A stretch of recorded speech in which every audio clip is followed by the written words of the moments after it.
मंडळी, श्री स्वामी समर्थ. स्वागत आहे तुमचं आपल्या चॅनलमध्ये. आजचा दिवस तुम्हाला खूप छान, सुखाचा, आनंदी जावो ही स्वामींच्या चरणी प्रार्थना करते आणि आज या व्हिडिओला सुरुवात करते. तर आज या व्हिडिओमध्ये तुम्हाला गुरुवारच्या काही ज्या सेवा करायच्या असतात आपल्याला त्याविषयी खूप काही माहिती मी या व्हिडिओमध्ये तुम्हाला सांगणार आहे. तर गुरुवारच्या दिवशी आपल्याला तांदळाचा एक अत्यंत प्रभावी उपाय आज मी तुम्हाला या व्हिडिओमध्ये सांगणार आहे. हा उपाय केल्याने घरातील भांडणे, पितृदोष, वास्तुदोष, नजरबाधा नष्ट होऊन 7 पिढ्यांचे दारिद्र्य हे नष्ट होत असते. तसेच कुटुंबाची, पतीची, मुलांची भरभरून प्रगती होत असते. आपल्या घरामध्ये अखंड लक्ष्मी सुद्धा नांदते. तरी हा असा तांदळाचा उपाय कसा करायचा व कोणत्या वेळेत करायचा याची संपूर्ण माहिती आज या व्हिडिओमध्ये मी तुमच्याबरोबर शेअर करणार आहे. त्यामुळे तुम्ही हा व्हिडिओ स्किप न करता शेवटपर्यंत नक्की पहा आणि चॅनलवर नवीन असाल तर चॅनलला सबस्क्राईब जरूर करा. त्याचबरोबर बेल आयकॉनलाही प्रेस करा. जेव्हा मी नवीन व्हिडिओ अपलोड करेल तेव्हा तुम्हाला सर्वात आधी नोटिफिकेशन मिळेल व तुम्ही एकही व्हिडिओ मिस करणार नाही. मंडळी, जर तुमच्या घरामध्ये, तुमच्या कुटुंबामध्ये खूप त्रास असेल, अडचणी असेल, तुम्ही केलेले जे कुठलेही काम आहे ते पूर्ण होत नाही किंवा जे काम आपण सुरू करू त्यामध्ये अडथळे निर्माण होत आहेत, प्रगती होत नाहीये किंवा नवरा बायकोंचे सतत भांडणे होत राहतात, घरातील मुलं ऐकत नाहीयेत, हट्टीपणा करत आहेत आणि पतीची प्रगती होत नाहीये, काहींना संतान सुख प्राप्त होत नाहीये, कर्ज फिटत नाहीये किंवा घरात पैसाच टिकत नाहीये, घरात सकारात्मकता जाणवत नाहीये, घरामध्ये कुठल्या तरी नकारात्मक शक्तीची तुम्हाला सतत जाणीव होते आहे आणि आपल्याला आपल्या घरामध्ये थांबावंसच वाटत नाहीये, सततचे भांडणे, कलह, कटकट होत राहते, अशा अनेक समस्या असतात व बऱ्याच वेळा असे होते की घरातील सततच्या कलह आणि भांडणामुळे घरात असे वातावरण निर्माण होते की आपल्याला पूजा, व्रतवैकल्य, अनुष्ठान करण्याची इच्छाच होत नाही किंवा असं वाटतं की आपण नेहमी एवढी देवाची पूजा करतो तरी आपल्या घरात भांडणं, कलह निर्माण का होतात. यामुळे एक प्रकारची नकारात्मकता ही आपल्या मनामध्ये निर्माण होत असते. या सगळ्या अडचणीवर मात करण्यासाठी या व्हिडिओमध्ये मी तुम्हाला अतिशय अचूक असा उपाय सांगणार आहे. यासाठी तुम्हाला कोणतीही पूजा पाठ किंवा व्रतवैकल्य, अनुष्ठान करण्याची गरज नाहीये. तुम्ही फक्त हे उपाय प्रत्येक गुरुवारी करू शकता. त्यामुळे तुमचा बृहस्पती ग्रह हा मजबूत होतो. तर हे उपाय केल्यामुळे तुमचा जो गुरुग्रह आहे तो मजबूत होतो. बृहस्पती देवाचा वार हा गुरुवार असल्याने गुरुवारी केलेले या उपायांमुळे आपल्या सर्व मनोकामना पूर्ण होतात व ज्या अडचणीचा आपण सामना करत आहोत त्या हळूहळू दूर होतात. भाग्याची साथ आपल्याला मिळू लागते. तसेच आपले सर्व ऐकू लागतात आपली मुलं. तसेच ज्या महिलांना संतान सुख नाहीये अशा महिलांनी जर हे उपाय केले तर त्या घरामध्ये आनंददायी वातावरण निर्माण होते, त्या घरात सुख समृद्धी निर्माण होते, घरातील वातावरण हे सकारात्मक होऊन जाते, घरातील ताणतणाव हा कमी होऊन घरातील प्रत्येक व्यक्तीला त्यांच्या कामामध्ये यश मिळायला लागते. कारण कोणत्याही घराचा पाया हा, कोणत्याही घराची मजबूती ही त्या घरातील महिलाच असते. जर सकारात्मक विचाराच्या असतील घरातील महिला तर त्या घराची प्रगती होते आणि कोणतेही काम जेव्हा महिला करते तर त्याचा फायदा हा संपूर्ण कुटुंबाला होत असतो. कारण कोणत्याही महिलेला किंवा घरातील कोणत्याही सदस्याला कधीच वाटत नाही की आपल्या घराचं वाईट व्हावं, आपल्या घराची प्रगती होऊ नये.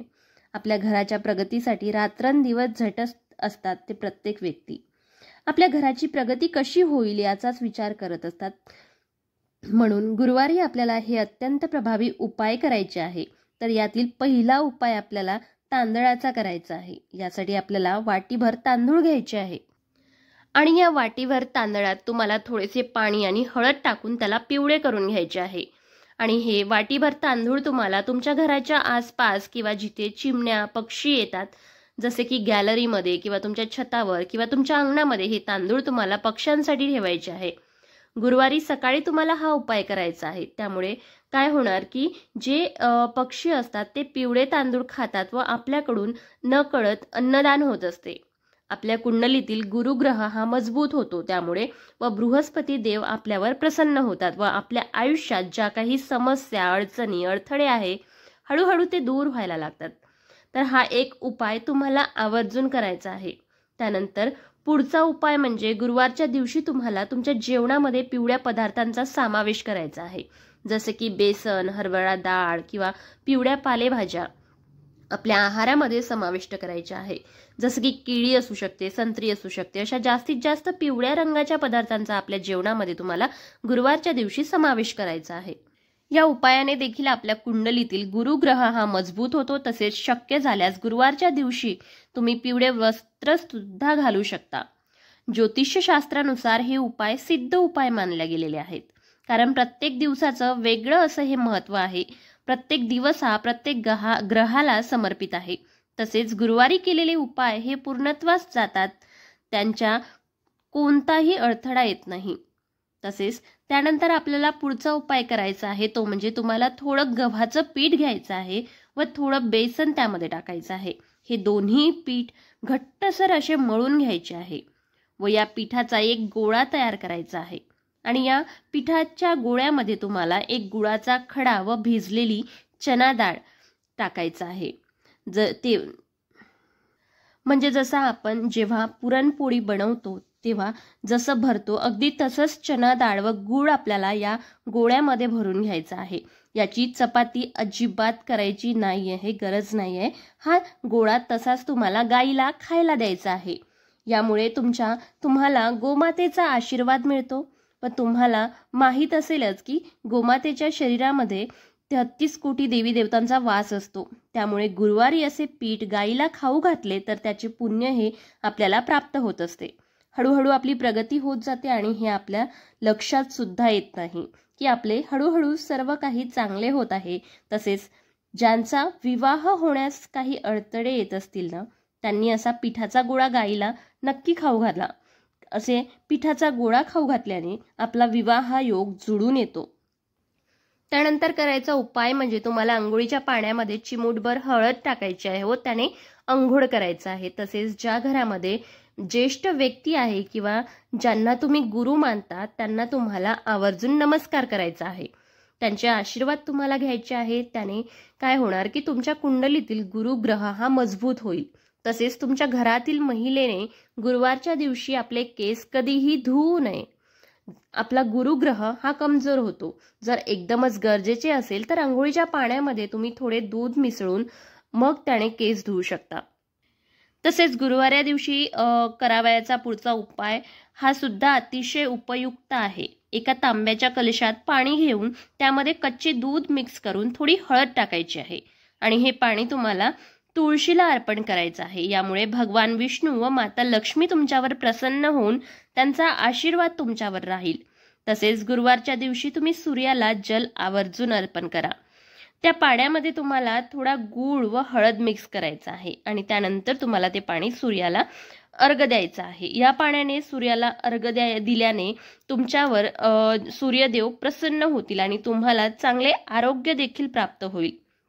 तुमच्या आयुष्यातील अंधकार हा दूर होईल। तसेच गुरुवारच्या दिवशी तुम्हाला केळीच्या झाडाची पूजा देखील करायची आहे।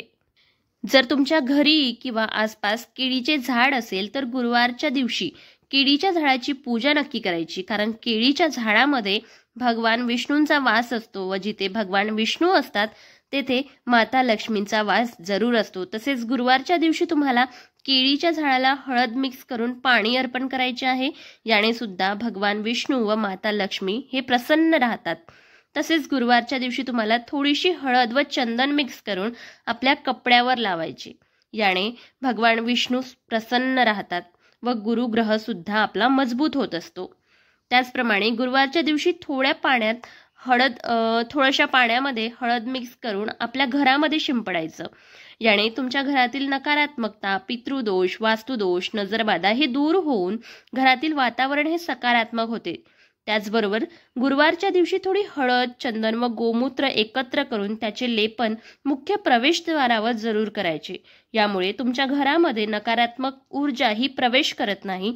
त्याचबरोबर हळद ही माता लक्ष्मीला आकर्षित करत असते आणि माता लक्ष्मी आपल्या घरामध्ये अखंड नांदत असते। या व्हिडिओमध्ये सांगितलेला प्रत्येक उपाय हा तुम्हाला करायचाच आहे असं नाही। जे उपाय तुम्हाला शक्य आहे ते उपाय तुम्ही गुरुवारच्या दिवशी नक्की करा. यातील सर्वच उपाय केलेच पाहिजे असं काहीही नाहीये. जे शक्य असेल ते करायचे आणि जेवढे शक्य असेल तेवढे करायचे. आणि सर्वात महत्त्वाचं म्हणजे हे उपाय केल्यास तुम्हाला पुण्यफळाची प्राप्ती होत असते. चला तर मग व्हिडिओ आवडला असेल तर व्हिडिओला लाईक जरूर करा. त्याचबरोबर चॅनलला सबस्क्राईब करून बेल आयकॉनला क्लिक करून नोटिफिकेशन जरूर मिळवा. असेच नवनवीन व्हिडिओ पाहण्यासाठी चॅनलवर जुळून राहा. भेटूयात नवीन व्हिडिओमध्ये. तोपर्यंत श्री स्वामी समर्थ.